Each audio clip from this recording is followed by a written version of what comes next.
Been a long week. Ladies, gentlemen, boys and girls, welcome back to another edition of the Sick Podcast, Talking Titans. We are live for another edition with the full crew here. Happy to have everyone to join in today. We got a lot of news to cover.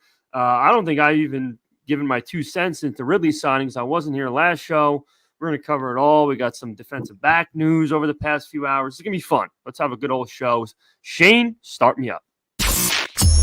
Turn up your volume. Because you're about to listen to The Sick Podcast. Talking Titans. Ladies and gentlemen, 94 yards. Touchdown, Titans. He is the baddest man in the NFL, and he just took her to the house. The sickest Tennessee Titans podcast. Zach! It's gonna be sick.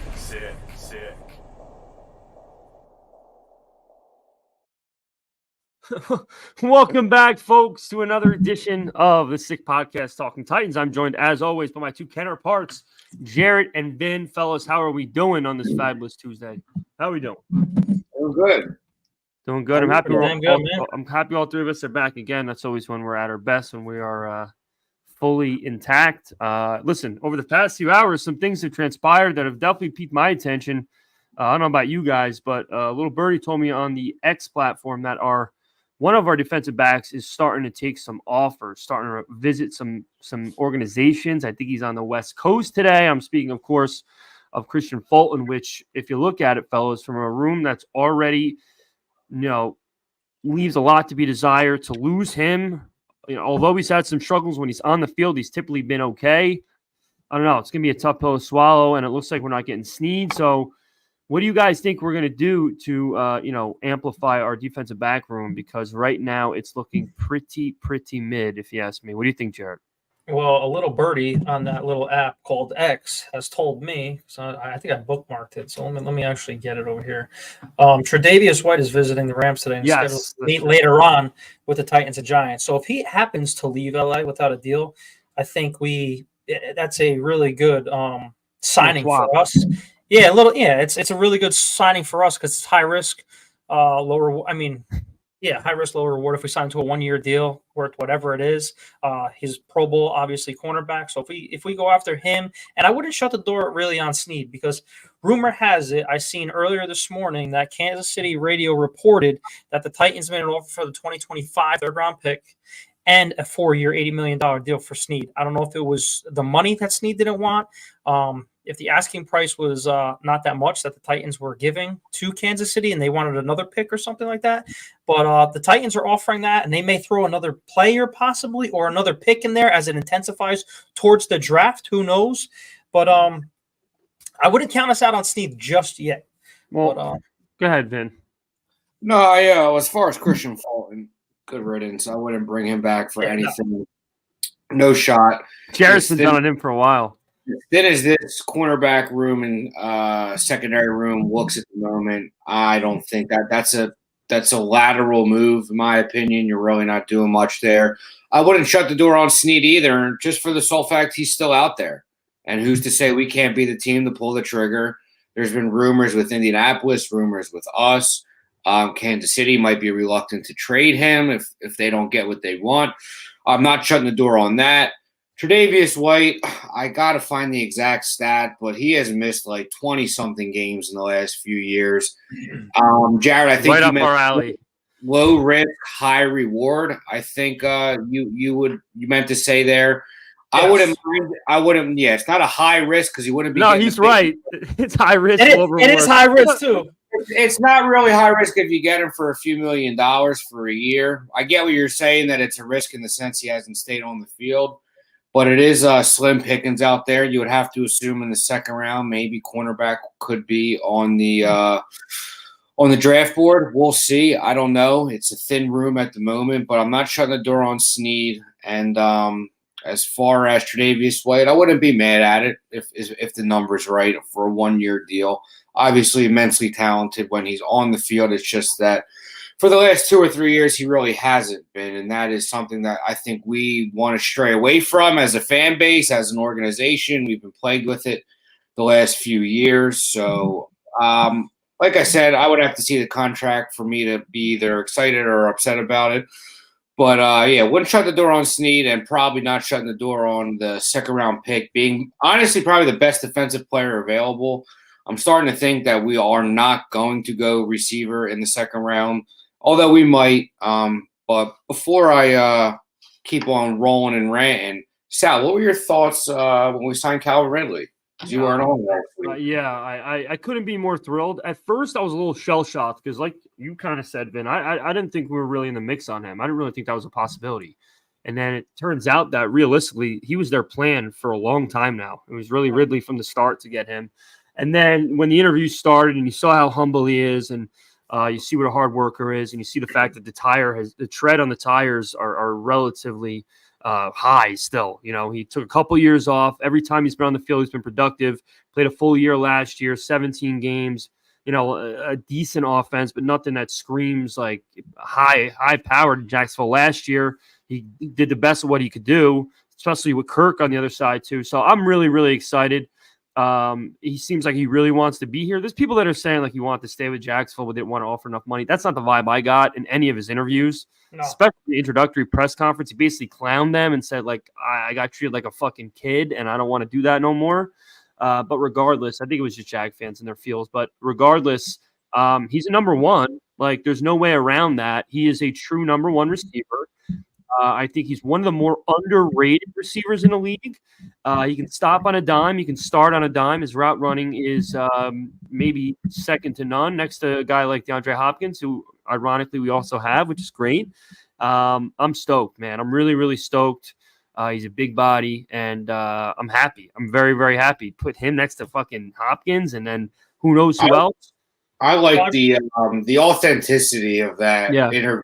Press conference as well. He seemed honest.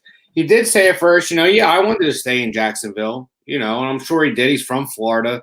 The number was probably, not what he wanted. He tried to probably make it work, but after a while, he said, you know what, let's mutually part ways. And he came here and he was honest with every answer he gave. I watched the Mike Keith interview where he got choked up, talking about, how he was able to take care of his family and this and that. So I'm excited. I really am excited for it. Let me ask you this, Sal. Do you think that, because we really didn't talk to you much since last week's show where Jarett and I brought up Ridley, do you think taking him signing him in free agency entirely has us focused on the offensive line in the first round, if not maybe moving back or staying put and taking O'Dunes or Neighbors if he's there? How does the Ridley signing affect what you think we do in the draft in the first round and the second? Yeah, I'm going to make it pretty short and sweet because I've been pretty vocal about it for days and days and days. And I'm sure a lot of you have heard me say same stuff over and over again. I want Joe Alt because everything I've heard is that he's going to keep our quarterbacks blindside protected for the next decade, and that's something I want to sign up for. But at the end of the day, I mean, if you're going to try to sell me taking O'Dunes at 7, and now we have Rome and Ridley for the next 5 years, and then you throw Hopkins in for this year, and now all of a sudden this year, who the fuck knows what we can do? Because we have, without a shadow of a doubt, the best receiving core in the National Football League. And I don't want to hear nobody say a damn word. If we have Rome, Calvin, and DeAndre, that is the best 3 receivers on any NFL team this year. No one's going to tell me otherwise. What happened? Jets? Yeah.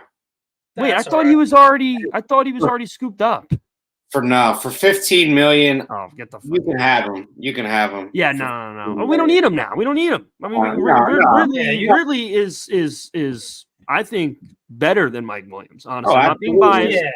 I'm not being biased. He's basically 5 years in the NFL, and like I said, not to cut anybody who's off here, but me and Vinny were talking about it last week, where when Calvin Ridley had a dynamic receiver on his other side, he had 1,300 yards and 9 touchdowns. Now he has another dynamic wide receiver in DeAndre Hopkins. He could probably mimic that almost. And D-Hop getting the same amount of numbers with Treylon Burks playing that Tyler Boyd role in Cali's offense this year. So sky's the limit, I believe, for the wide receiver core. But in all fairness here, I wanted to move over to the cornerbacks, but we'll keep talking about this. I'm still not sold. I mean, listen, I am sold on the left tackle, Joel or Ola or the Oregon State guy in the first round if we move back.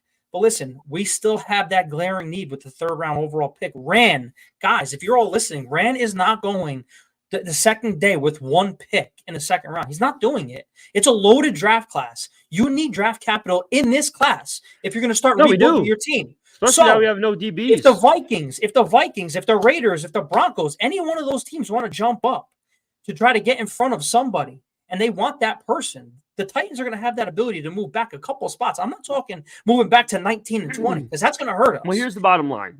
In my humble opinion, the best way to attack this right now with what's in front of us and what's taken place so far, not counting what might take place moving forward, realistically speaking, it should be left tackle 1 and now defensive back 2nd round. I mean, it really should be. We have receivers. We're okay this year for receivers.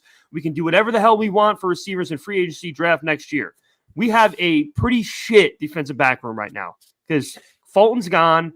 Murphy Bunning's gone. I mean, what are we working with right here? We're working with, what's his name from Clemson? McCreary. Or Auburn. McCreary. Is it Clemson or Auburn? I keep Auburn. McCreary. What? That's right. Yep. From the Bengals, that's right. But still, we're very weak at DB one of them is coming, and obviously Tre'Davious White is on his way over later on this week if he doesn't sign with LA. Also, Steven Nelson is out there too. Houston Texan cornerback. He was with the Pittsburgh Steelers the following year before that. He had four interceptions and 12 pass breakups last year. So he's a pretty solid corner too. Especially that's going to happen in Denard Wilson's defense. I'll tell you what, though, I don't want Snead for $20 million a year. I really don't. I don't think he's $20 million a year worthy. He's good, but we're talking like primetime Deion Sanders money right there. Like he had like a 72 PFF. Now I didn't watch him enough of him, so I'm not going to speak as if I know his exact caliber defensive back. But $20 million a year for 4 years, that's a lot of fucking money for a guy. Yeah. I don't know. Listen, we have it to spend. Don't get me wrong. I wouldn't be mad at the fact that if we got him and we paid him, that I wouldn't be mad at it. I tend to agree, though, Sal, that is a large number to carry for a defensive back. I thought maybe more in the $15, $16 million a year range. But who knows? It only takes one team to pay somebody. But getting back to what we were talking about with the draft, and you guys talking about Jarett bringing up teams moving up maybe to get a J.J. McCarthy. The wild card for everyone right now is the Giants at 6, in my opinion.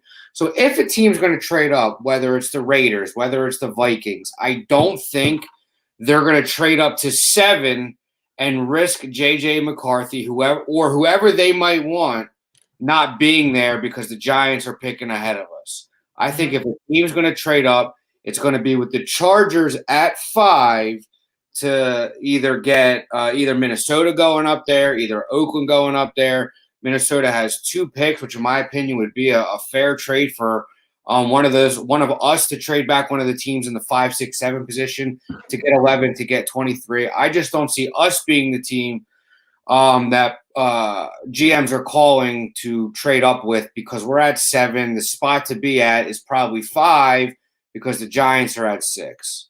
So if a trade happens, I just don't see it being with us. I think the beauty of this, though, is that we could let this draft just come to us. We could play our board, let the quarterbacks go, let the trade out happen at 5 if it does, let the receivers go. And at 7, we will have, whether it is, Neighbors or Dunes or Alt in our laps that we could just take there. Or if we want to gain more draft capital, maybe pick up a second or a third, move back a little bit, have your sight set on maybe a Ola or a Bowers. Who knows? But I think the most logical thing for the Titans to do is to let this draft just come to us. I think the most logical thing to do is find a freaking way to get Joe Alt. If he's the real deal, I'm like we have, at least I think, and I think a lot of us would agree, there's no longer a search for a quarterback. This is the fucking kid. We are going to ride or die with this kid for at minimum the next 5 years. That's my humble opinion. he's going to get at least another 2 years to make sure he's I think he's going to be around for obviously over a decade, hopefully knock on wood. But my point is we cannot allow our quarterbacks to get sacked nonstop. It's been a problem now for almost 5 years. And it can't be anymore, especially now that we don't have a guy that we're just trying to piece together this offense with. We have a guy that we're trying to build an offense around. So just to play devil's advocate with you guys, right? Because we all don't like to agree with each other. If Neighbors is there because now he's predominantly the number one, and Marvin Harrison Jr. falls in our lap, let's say at 7, right? No, we don't need that. We don't need to know what Sal's answer would be. No, but I'm serious. Let's talk about it for a second now. Yeah. Listen, I'm good with Ridley and D-Hop. I mean, that's still best in the NFC South, if you ask me. Answer, Sal. You're right. You are right with it, 100%. But you know what? D-Hop has 1 more year on his contract. Ridley's there, and who knows? We can move on. Fingers crossed, by the way. We can have, he's on the later half of 30. He's going to be 32 almost. Then you have Burks, who's a hit or miss. It's either this is a boomer bust season. So if he misses, we have 1 wide receiver on that roster. Do it again. So then again, do we have another? Yeah, there you go.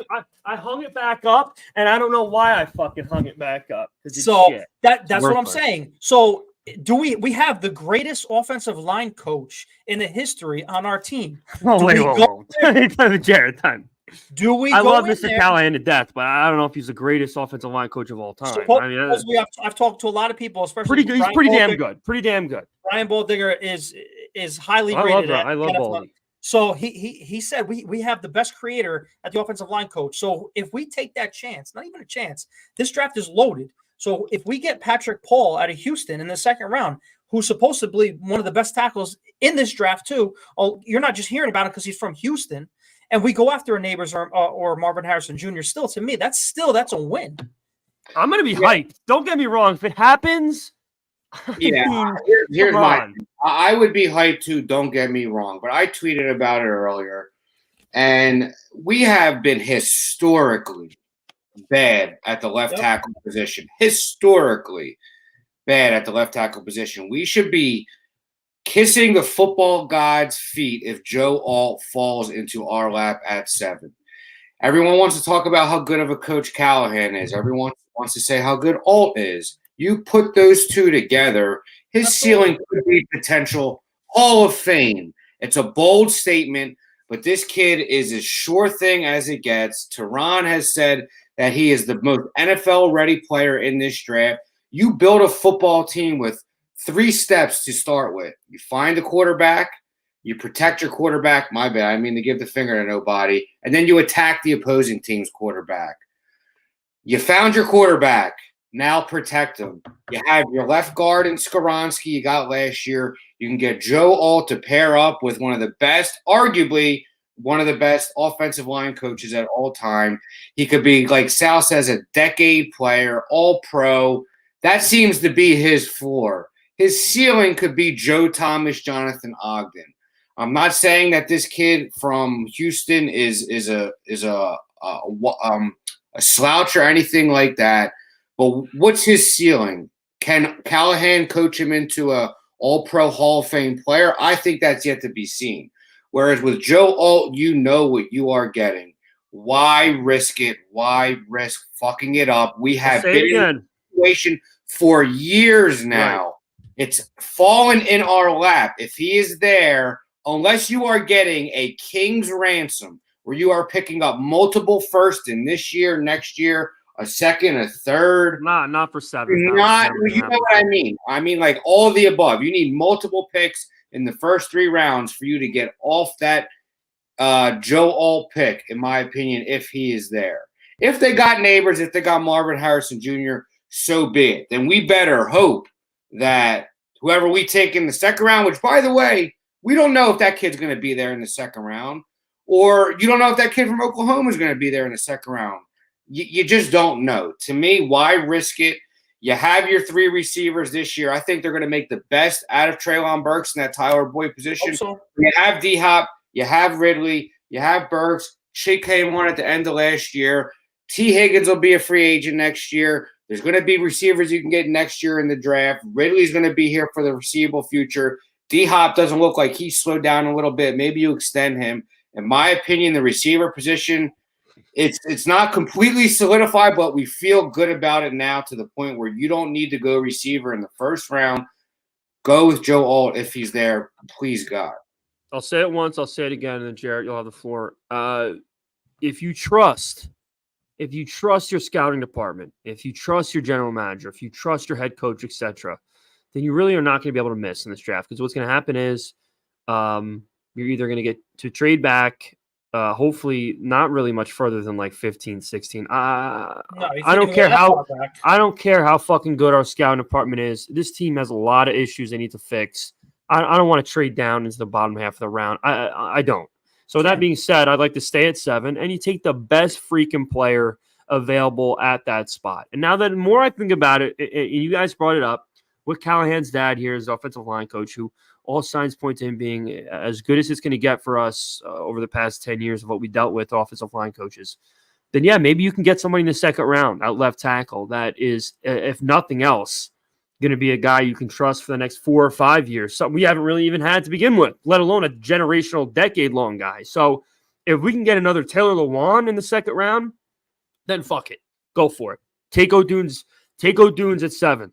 And literally give Will Levis the best fucking offense you could possibly give him in his first full year at quarterback. Yeah. And then figure it out after that. As far as second round, you go tackle and then maybe defensive back and whatever you got to do. But if you trust your scouts and you trust the people running your organization, which I do after the last draft we just had, then you can't miss. You can't go wrong, because there's going to be players available at every position of need that you have. There's just no way around it. And now with more quarterbacks potentially going in the top 5, that just gives us more room to maneuver and figure out what the best point of attack is. So I couldn't be more confident in Rand. And whenever that name is called in the first round, I'm confident that the player is going to be impactful immediately, because we've said it a million times. We need impact players now. No more bullshit in the first round. Guys may or may not even fucking play. No. Give me a guarantee. Give me the closest thing guarantees you can. Just look at what's gonna be in our hands at 7. So we're gonna have the likes of Marvin Harrison Jr., Neighbors, and O'Dunes. Then you have your best bet at any of the tackles out there, because I don't see any tackle going in the first 6 picks. Well, all could easily go in the first 6. It could possibly be, but if the Chargers do trade up with Minnesota, Denver, or whatever, that wipes that off the board. So then, like I said, if that one of those trades is definitely going to happen, J.J. McCarthy, Penix, they're going to be coming up the board for those quarterbacks, those guys that need a quarterback. Hell, Denver has Jarrett Stidham as their quarterback right now. They're going They're going quarterback. They're going quarterback. They're going to try to jump. Or they just try to be really bad and get Shedeur Sanders next year. That's true. They can't do that, sir. They can't openly be like, listen, we're going to try to be dog shit. All their moves point to that being the case, though. You think Bo Nix is coming in there in 1 year and giving them much more to look forward to than maybe Shedeur Stevenson would if you tanked this year? I don't know. That's neither here nor there. My thing is, to play devil's advocate, you go receiver in the first round, O'Dunes or Neighbors if they're there. If you bypass Alt, or if he's not there, you go O'Dunes, you go Neighbors. Second round, you get whichever tackle you want. Paul from Houston. Guyton, I think, is the guy from Oklahoma, right? Then when are we picking that cornerback we so desperately need? In the 4th round? Then that's a crapshoot. Then what do you do? If you bypass Joe Alt in the first round because he's not there, here's my thing. Maybe trade down and take Kool-Aid. Here's the thing. If he's not there, I don't know how high he's going, but if Joe Alt is not there, I would almost rather trade back, pick up an extra second, pick up an extra third, get Ola at 12 or 13, in my opinion, rather than take one of these receivers. Don't count out the Oregon State kid. Fugaga? I think his name is Fugaga, something like that. No, the Fuga or whatever his name is. Yeah, whatever. Yeah, he's supposed to be for that. We'll get crucified. Yeah, of course, we're gonna get crucified. So just crucify us in the comments right now, anyway. That's okay. We don't do our research, but I know the guy's name. I just can't pronounce it because I'm a stunad. That's why. But he's climbing up the draft boards right now, and people are saying that he's even better than Joe Alt. So I mean, we're gonna have a pick of the litter. Who's better than Joe Alt? Fuaga? Yeah. So, I mean, that's what people are saying. Those are the experts. We're just guys with mics I really don't fans think, and everything else. I'm just saying. I really don't think receivers happen in round one. I really, really, really don't. And the reason being is because we should, if we're keeping Burks, which I think it's likely we're gonna, Absolutely. and as much as I'm out on him, we still could potentially assume he's going to play a fair amount this year. I mean, if he wants to continue to make millions of dollars playing pro football, he's going to have to try to stay on the field. So if he can stay on the field and you give me Ridley, D-Hop, Burks, and Phillips, and whoever the fuck else, we're going to be okay through the air in 2024. So I don't really know if receiver in the first round is smart. Yes, you could just go over the top and have easily the best, offense, in my opinion, in the AFC South. I mean, as good as Stroud is, I don't think Stroud has the weaponry around him just yet. He probably will sooner than later, but I just don't think receiver one makes the most sense for us. Yeah. As much as it could potentially, offensively put us over the top, but there's just too many big long-term needs that we have that wouldn't make much sense. They just signed a number one receiver for 4 years. You know what I mean?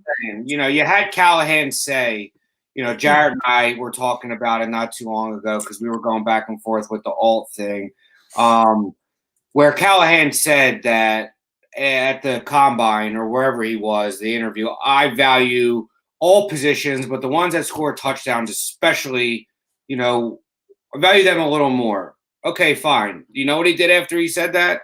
He went and signed Calvin Ridley to $50 million guaranteed. Yeah. Okay. We have Treylon Burks, who's in the third year, make or break. He's going to be in an offense that's probably going to be a little bit more friendly for him. We have DeAndre Hopkins. A lot more friendly. He's going to be single covered every fucking time he's on the field. He'll be playing more of his natural position. Yep. And people will say, well, look what he did with Cincinnati. They bypassed Sewell for Jamar Chase. And Jamar Chase is an all-world talent. I will give you that. Joe Burrow has missed 2 of the last 4 years to season-ending injuries, okay? Yeah. I think Penei Sewell would be doing just fine if he was a Cincinnati Bengal right now. And I think the Bengals would be doing just fine if they had Penei Sewell. Not to say – I don't think Jared Goff would be doing too well if they didn't have Sewell. Exactly. So my thing is he preached the importance of players that score touchdowns. Boom, we signed one. You have a player in Joe Alt who is ready to go, NFL bloodlines. He's got his father who's going to coach him up. Callahan's father, that is. To me, if he is there, it is, like I said, quarterback, offensive line, defensive line. You got your quarterback. Now go protect him. Easy as that. Let's not overcomplicate things. When you're rebuilding a franchise, you need 2 positions to start with. A quarterback and someone to protect him. You got your quarterback. Now let's protect him. Let's not overcomplicate it and get cute and trade back and hope the player that we want is there in the second round, as opposed to if Joe Alt is there, in my opinion, run to the podium. Don't think twice about it. Don't even pick up the phone.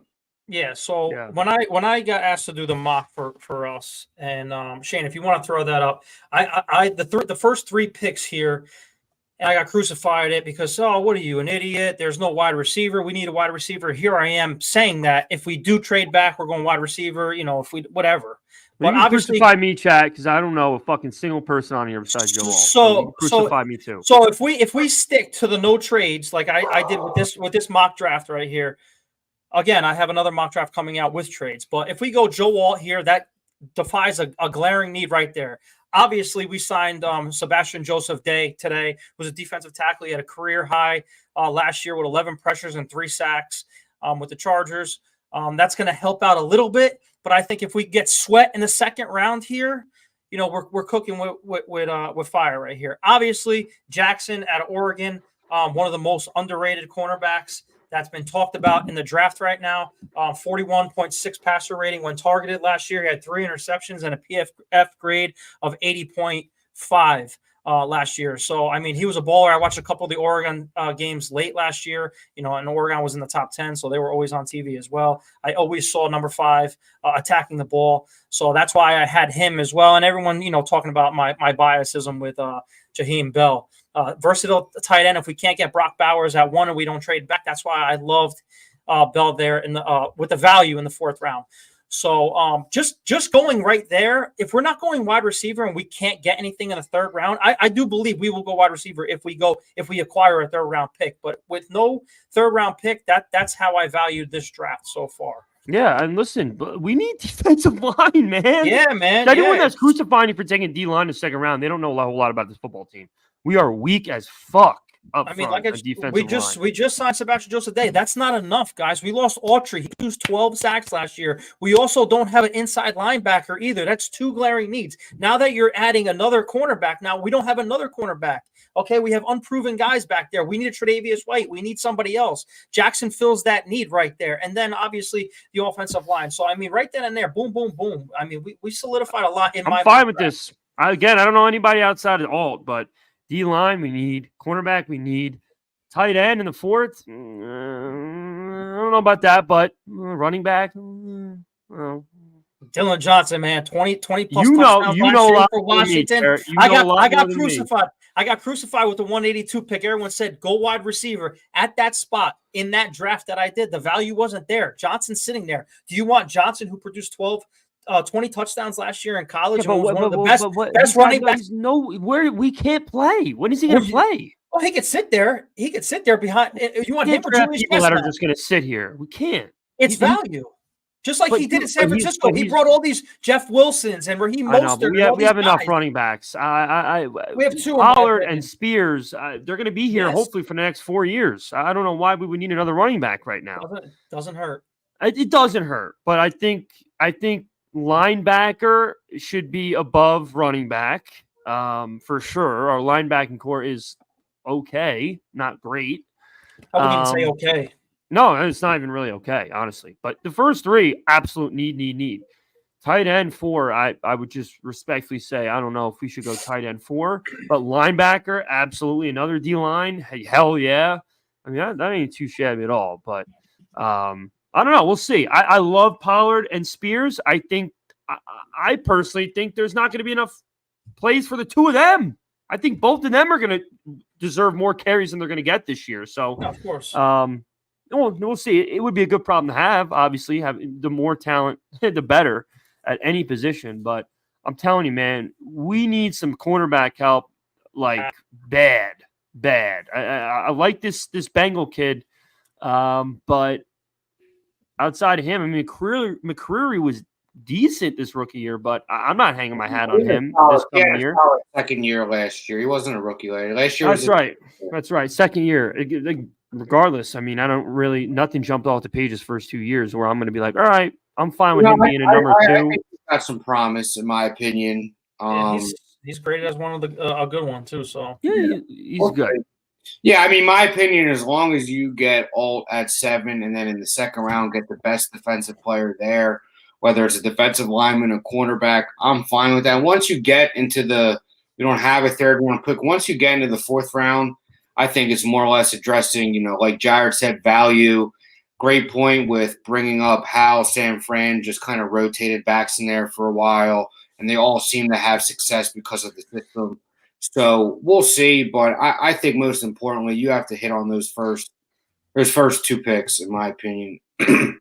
At least, man. At least. It's definitely a must. And this draft is so damn deep. That's why I say don't count anything out yet, because I know Rand is not going one day, the second round. He's not just picking one time in the second round. It's not happening.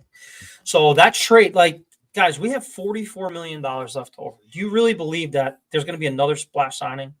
I personally think there's going to be a splash signing. I think they're going to try to go after Snead for that $20 million. Because, like I said, I don't want it for $20 million, man. I don't want it for cornerback, wide receiver. We're acting like he's Darrell Revis. He's good. He ain't that good. That you got to pay. We already paid for one. We're already surrounding Will Levis with a ton of talent right now. I think we go after Snead, and we just. It covers a need. It covers a need. No pun intended. It covers a need. You need a Woozier and McCreary. That's a nice little secondary. Yeah, no, I'm fine with that. I just, again, Yeah, but McCreary's inside. It took us so long to get. Yeah, it took us so long to stockpile this fucking capital, this cap room, because we've been in the cap room hell for the last 5 years, and we're finally out of it. And now we're going to dump $20 million a year into a 27-year-old corner that is good. In a premium position, though. It is, but I just don't see him at $20 million a year, just like I didn't see Kevin Byard at the 12, 13 million he was making before he got traded. It's just, That was a little different. I think Byard is a little bit more up there in age. No, I mean, it was a completely different situation. So I don't even know why I brought that up. But the point this is the time to do it, because if Will Levis is the hit, if he's the hit, and in another 3 to 4 years we have to pay him, you got to pay these guys within the 3 to 4 year window. I'm just saying, you have to pay these guys around him the 3-4 window, like they're doing the 3 to 4 year deals, before we have to pay him that whole ransom of money. By the time he's up for a second contract, the average quarterback might be making $50 million a year. I mean, he really could. That's kind of what it is now. Yeah, almost. Burrow, Jalen. Yeah, it's gonna, and the ego he has, as good as I'm assuming he's going to be, I foresee him wanting the bag, and I think he's going to get the bag. Problem to have, because absolutely. You know what I mean? Absolutely. So we'll see, but I lean with you on the Snead thing, Jarett. You got to capitalize while that quarterback's on the rookie deal. You have all this money. Let's go spend it and go take a shot and try to turn this thing around in a year. Because guess what? The Eagles were 7-9 the year before they won the Super Bowl. Okay. Yeah. The Bengals were what? Picking 5th overall the year before they went. Lions were a shit show. Lions turned it around in 2 years. It is very, very, very possible. So be aggressive and strike while the iron's hot. And like Jarett said, if you get Snead, then you kind of covered all your needs, especially if you get old. You'll have your left tackle. You got your receiver in free agency. You've gotten your cornerback in free agency. That gives you a little bit more freedom to take positions where it's the best player available, or, a position where you have a little bit more value. If you don't have to worry about really filling a hole, you can kind of take best player available, player that carries a little bit more value, in my opinion. Yeah, absolutely. First of all, before we go any further, I got to say this. Right now, guys, we have over 400 people watching our live stream right now.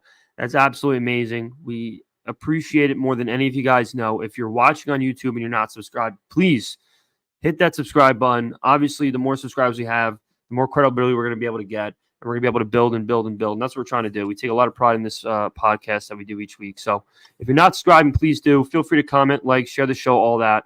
But we greatly, greatly appreciate all of you guys taking the time out of your day to watch us talk some Titans football. So that's definitely something that I had to get out. And no, I mean, listen, when is the actual date again for the draft? It's April what? It's 25th. 20. So yeah, sorry. So we're almost at the month point, and it's going to be a long month, if you ask me. Oh yes, it's going to be a really long month. But again, I can't stress this enough. And we'll get to that question, Blaze, because that's a fun one. I can't stress this enough. I genuinely, I could not trust Rand Carthon, Brian Callahan as a unit more than I do right now. I just really could not. I mean, everything this organization has done since the final whistle of that Week 18 game really has been what I've wanted. Really, genuinely, everything they've done so far is what I've wanted. And then they've really gone above and beyond with some things. The Ridley deal, never saw that coming. And we missed out on a few guys, but I genuinely think that whatever we do on that first round night, it's going to be something we're all going to be happy with. It's not going to be a surprise anymore, like a fucking Isaiah Wilson. That surprised everyone. Obviously, that was a disaster. I can go down the list. Caleb Farley. Those first round picks, I am very confident. I'm not worried about a jinx either. Those first round type picks are not going to happen anymore with this regime. So whatever they do, I'm going to trust. And we know what the needs are. The needs are so blatant and obvious. So if it's either going to be a trade back or it's going to be receiver or tackle, I genuinely think. And tackle's the way to go. But if it's not and we go over the top at receiver, I'm going to be hyped as fuck, obviously. This is going to be a receiving room that we've never experienced in our lifetime as fans. And I don't know if we ever will. I mean, really, guys, take a look at who we've had at receiver over the past 20 years. We've had one guy. Like, obviously, you could say Derek Mason, but generally speaking, if you look at all the other franchises' top receivers, Derek Mason was a blimp on the radar. Like, he was good, but I mean, he wasn't. We've had one excellent top of the line receiver and we let him fucking go. And now look what we have. We have a really good tier 1 receiver for 4 years. We got a guy at the back end of his career that's a future Hall of Famer, and we could potentially get a rookie on top of that. I mean, I could see the smirk. It's exciting. It's very, very exciting.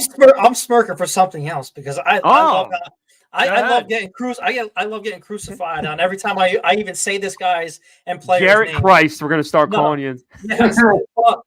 Before I get into that, I just want to hit on Vinny's comment before about the Tre'Davious White. Last time he was on the field for all the games was 2020. So it's a little. It's a little much. He played 4 games last year, 8 games prior. No. So I mean, it's definitely it's. I needed to look that up. But going back to the smirking, I told you I love the trade back. But if Joel's there, I'll take. We want Corey Davis back. No, I want the most versatile pass catcher in this draft, and it's Brock Bowers, in my opinion. So if we get him at 11, 12, people could say, "Oh, tight end's too early." I don't care, man. Brock Bowers is him. You plug him into this offense. You plug him into this offense. Wait a sec. You want to talk about getting crucified? I'm getting crucified for this, but I'm not throwing in the towel. I'm not even going to talk about shit because I think he's going to be a lot better this year because again, we had a horrific staff around this kid for his first 2 years. I'm not throwing the flag out on Josh Wiley either. I'm not throwing I'm not tossing him out yet. He's too large. Pause. You know what I'm getting at? He's just he's got too many of the things that you want in a tight end. Josh Wiley or Brock. I know Brock Bowers is great. But anyone can be here. Guy said I'd love to go to the Titans. How often do you hear that? I know, but with a tight end in the middle of the first round on a team that has so many glaring issues. He's talking about the biggest one, protecting our quarterback's blind side. That's a little bit bigger than a tight end need. He's a badass pass catcher. He's versatile as hell. Can play the slot. He can play the line. I don't want. Get physical. He can do anything in the world. You bet. Okay, tell you what. Sure. But you better make sure for certainty, not just this year. I'm talking you get a left tackle somehow, some way that's going to be legit. If you're going to go get a fucking now, mind you, he's supposed to be the real deal. He's supposed to be Gronk-esque, right? Maybe not as large, but still that type of guy, generational tight end. I get it. But if we're going to take a tight end in the first round, then you better make for damn sure that our left tackle position, our quarterback's blind side is secure. Because, it takes one bad, gruesome injury. I don't need to tell you about the last kid. Now, the last kid is not even a zit on this kid's ass. And if you ask me my opinion, you guys all know how up Mariota's behind I was for damn near 5 years. But we saw what happened. It took one horrific injury, and he was never the same. Now, Levis had some bad licks last year, but we got out of it alive. I don't want that to happen no more. No. Get his blind side protected yesterday. Whatever you got to do. 100%. The only thing that I think if we got Bowers, it would have meant we traded back, which means which would means we accumulated probably another second or third round pick, which then maybe you can hope you get your tackle. But then you're just playing a game of if. I'm tired of playing a game of if, especially when it comes to the left tackle position. Okay, the last 2 years, why would we want to risk being in that similar situation if we don't get our guy? We might have a plan. We trade back. We get Bowers. Maybe we like the guy from Houston, the guy from Oklahoma. In my opinion, though, don't play any games. Sometimes the right answer is the one that's most correct. And Joe Alt, in my opinion, is a surefire. I'm not going to call him a Hall of Famer. That's a bold take, but all-pro, 10-year type player. The easy answer, the right answer is the easy one. And in this situation, that couldn't be more true. I mean, 6'9". Forget about NFL bloodline. He's young, 20 years old. I mean, when you're 6'9", 330, whatever he is, and we run a 5.04 by default, by accident, it's going to be very difficult for an edge rusher to get by him. I mean, forget about if he could. And he's a Notre Dame guy, so he's got it up top. Absolutely, he's going to be a kid as well. I mean, listen, to me, it's the obvious and easy answer. if they go elsewhere, like you said, Sal, you better hope that left tackle position works out somewhere in the draft or in free agency. I don't know what's left out there. I don't want Mekhi Becton. I don't want, Andrews Pete. I want a 21-year-old kid who can be on our team for 10 years. I don't know. To me, it's too obvious, too easy. That's the hope. And we all have faith in Rand. And man, does him and Chris Brinker have a hell of a decision to make. I wouldn't be mad if, by the way, last thing I'll say, you want to talk about getting crucified. I won't be mad if we traded up. If it was one spot, if we were worried about the Giants taking them at 6, which I don't think is possible. No, they're probably not really possible. Receiver. No, it is possible. They got so much. Listen, Andrew Thomas, and they got Neal. All pro on the right side. Evan Neal on the left side is in his 3rd year. I don't think they're ready to give up on him yet. I don't know. Daniel Jones is one of the most unprotected quarterbacks on the planet. He's almost up there with the Giants are almost up there with us. They're most likely going receiver or quarterback. Let's say the Giants. You never know. You're right. You never know. But if you take Joe Alt, that means you're probably hamstringing yourself into keeping Daniel Jones, which I don't think they want to do. Yeah, it wouldn't be a king's ransom to go one spot, guys. Obviously, it's going to cost us something, and we're already kind of short on capital as it is. So I know it sounds egregious, but at the end of the day, if it's going to ensure that your franchise quarterback's blind spot is secure for the next 10 years, there's no price that's too much. I've been saying this over and over and over and over again. Do you guys want to continue to see our quarterbacks, whether they're young or veterans or whatever, continuously get blown up? I don't want to watch that no more. So, I know we don't have a ton of draft picks. I know day 2 we're going to have 1 pick right now. But you know what else I know is that we can't keep any fucking quarterback upright. We cannot do it, and I'm tired of it. And now we've gotten a guy that, in my opinion, we've been waiting for since before McNair, because I think this kid has the potential to be better than McNair was. I hope so. Do you have any questions or anything we could throw up here? Yeah, real quick, because we're absolutely. Let's throw a few questions. No, the Tannehill one. That's it. Glad that was brought up. I'll go last. You guys can start. That's my buddy Blaze. Shout out him, one of our avid listeners. Blaze. Shout out Blaze. Blaze, who we've all heard about, one of my best friends. Where does Tannehill land? Blaze, he might land on the grounds crew cutting grass at our condo community because I don't think anybody wants him. I don't think anybody wants him near, a starting position. Nope. Probably thinks he can get more money than he's worth too. Go retire, Ryan. Be done. He cannot succeed in the NFL that is now in 2024. I've been saying it for 2 years, and everybody was like, well, now it's just common knowledge. There was people commenting back at me when we signed Mason Rudolph because I said that was a good sign. I said, well, we should have kept Tannehill if that was the case.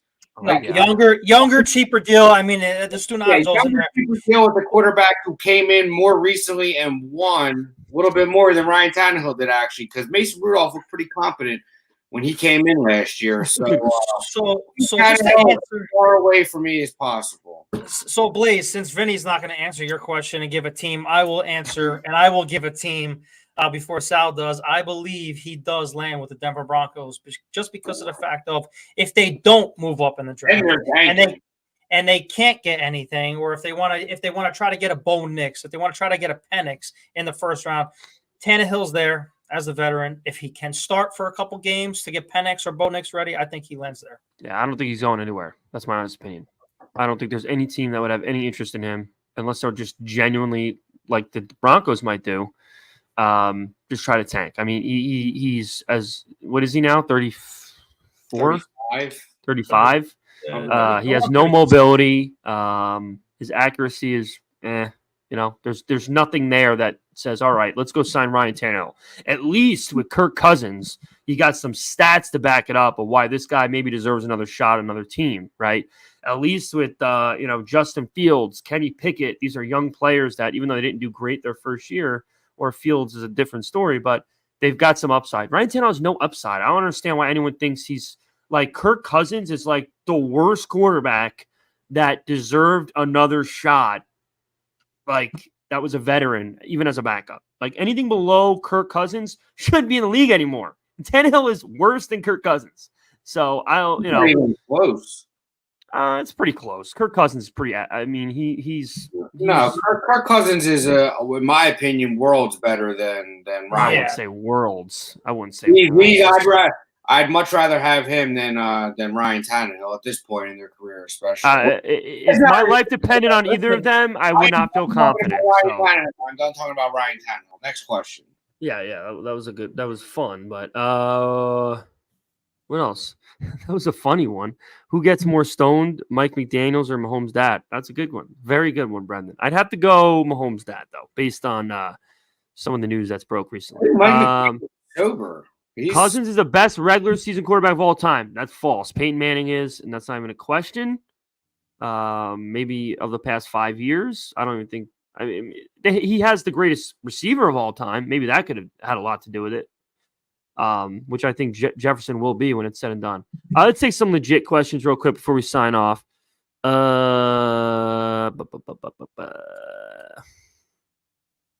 If you say anything, Shane, feel free to just throw it up there. It's been a hot minute. Chat, feel free to shoot us some questions if you want before we wrap up. Yeah, he did get a lot of money again, by the way. Crazy money. Who has more receiving yards this season, Nuke or Ridley? That's a great question, Morning Glory. Vin, start us off. I'm going to say Ridley. I think, he's going to be more of a downfield threat. You saw him, what he could do with a quarterback who could throw the ball. He saw some good things with Trevor Lawrence. He burned us on a big play last year, I remember. I think he's going to be he did. More of a downfield threat kind of guy than he had two good games against us. Than Hopkins will be. That being said, I think they help each other out. I think they're both going to be over 1,000 yards. Hopefully both close to the 11 to 1,300 yard range. But I think Ridley is they're going to help each other out because they're going to free each other up. You know what I mean? To allow each other to do what they do best. But I would say Ridley is going to get more downfield throws, in my opinion, which would probably lead to him getting more yards. But we'll see. So just to answer your question, Jake from Glory Day Sports, I do believe that Calvin Ridley is going to be that guy. He has the fresher legs. He's younger. I think he's going to Hop is definitely going to free him up a lot more so he can run in space. And I do see him getting that possibly 1,300 yards, maybe not 9 touchdowns, but he's definitely going to get the yards and split the touchdowns with Nuke this year. So I think both of them are going to go off. I'm not even trying to be argumentative with the two of you. I genuinely think that DeAndre Hopkins is going to be a Pro Bowler this year. I do, and the reason being is I know the chemistry with Levis is a little bit more developed, obviously, than Ridley. And now D-Hop had over 1,000 yards last year with a horrific offensive line and no other receivers to take any pressure off him. So now, knock on wood, there potentially is going to be a better offensive line for Levis. And he's going to have a not arguable, bona fide wide receiver 1 opposite of him to free up some space. So now I don't know how you could tell me that if he stays healthy, D-Hop doesn't have 13, 14, and 100-plus yards. So that's my I'm not going to say it's definitely going to happen, but I think that DeAndre Hopkins is going to have borderline a career year this year and maybe even make it a tough decision on whether we might want to bring him back for a year or two after that if he feels good with Levis and the way this team's headed. We'll see. But let's take another one or two, and then we're going to wrap up. Safety. Oof. That's a tough one. I don't know. Out there, right? Justin Simmons is still out there, yes. Karan actually tweeted something today about a cornerback he thinks we might target in the later rounds. Try and find it real quick. He says he knows Callahan and ran like versatility at that position. And Tehran brought up a specific name that we could look to draft in the later rounds. You got Marcus May still available on free agency as well. Safety is a position to watch for Titans as the draft approaches. Mississippi State safety Marcus Banks is a good day 3 option. DC Denard Wilson stress versatility for defensive backs.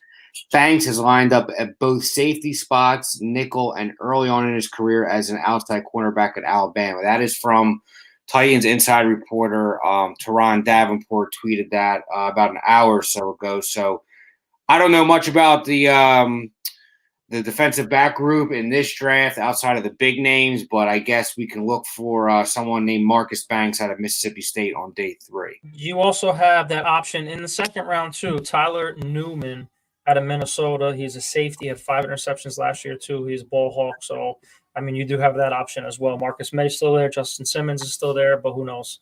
So you got two draft day names that you got to look after right there. Listen, bottom line is we got Amani Hooker on this is a contract here, right? No, we just signed him. Oh, that's right. So either way, I like Amani Hooker. I do. He is productive when he stays on the field, and I think almost for a veteran type presence, it would behoove us to keep him around for another year and see how he does. He does carry a big number, but we are so thin at that position. I think we have to live with this cap number. And it's $6.5 million, and we have him next year too, which goes up to $7.8 million. That's not that bad. And for the sole fact that he's been here for a while, he's probably a leader in that position group. Now that KB is gone, KB was probably a good mentor for him. And the fact that we have absolutely no one else at that position, I think we have to, live with him for at least another year. Yeah, I mean, he's going to be 26 this summer. Yeah, he's had injury issues. That's some injury issues, but been his issue, yeah. We'll see. We'll see. He's not going anywhere at this point. Yeah. He made that move for now. Yeah. Ooh. Oh yeah. No. That's right. The Giants released Adoree Jackson, didn't they? I'm not even going to think about that. I'm not down that road again. No, I'm not either. I'm not either. All right. Well, I think we're going to wrap up, guys. We've been on almost an hour now. I got to get on the move shortly to work. So, guys, again, I can't stress this enough. Everybody that joined in today, greatly appreciated. It's evident now that going live is going to be the right thing to do moving forward, and we're happy to do it. We love having people in the chat constantly talking to us. So if you have not subscribed to our channel on YouTube, please do so. It's a sick podcast, Talking Titans. We try to get on it minimum once a week, sometimes 2 if there's some big news drops. If you haven't seen, we try to get excellent guests every week, some Titans reporters, etc., maybe some players in the near future. So if you guys are not subscribed, please do so. And that's it. Anything you guys want to share before we close out for the day? No, great to be back with the 3 of us. Look forward to, building the platform. We're doing good, fellas. Who would have thought? We need year 3 or year 4 together. What's it been? This is probably going on 4 altogether, I would think. Yeah, 3. But yeah, we need a live show together one of these days. Very soon. Another live show. Maybe for the draft. Who knows? We can talk about that. It works. In South Jersey this time. All right. That is fine. That is fine. A nice restaurant. You guys, we don't even have to drink and drive. We could walk and drive. All right. I will be there next week too. So for work, so I will be there. Oh my gosh, man! I thought I saw it all. Now I got people commenting on my complexion of my skin. It never gets, and it's never enough. Never. Shut the ring light off. What are they calling you? Pasty? They said get some sun. I'm assuming they're talking about me. First of all, it's a fucking light. Okay, guys, I'm trying to be good here. All right. Try to make you guys see me easy enough. I'm not actually this fucking white, but now I'm going to go down over to Retro and step in the booth for a few minutes now. So thanks, guys.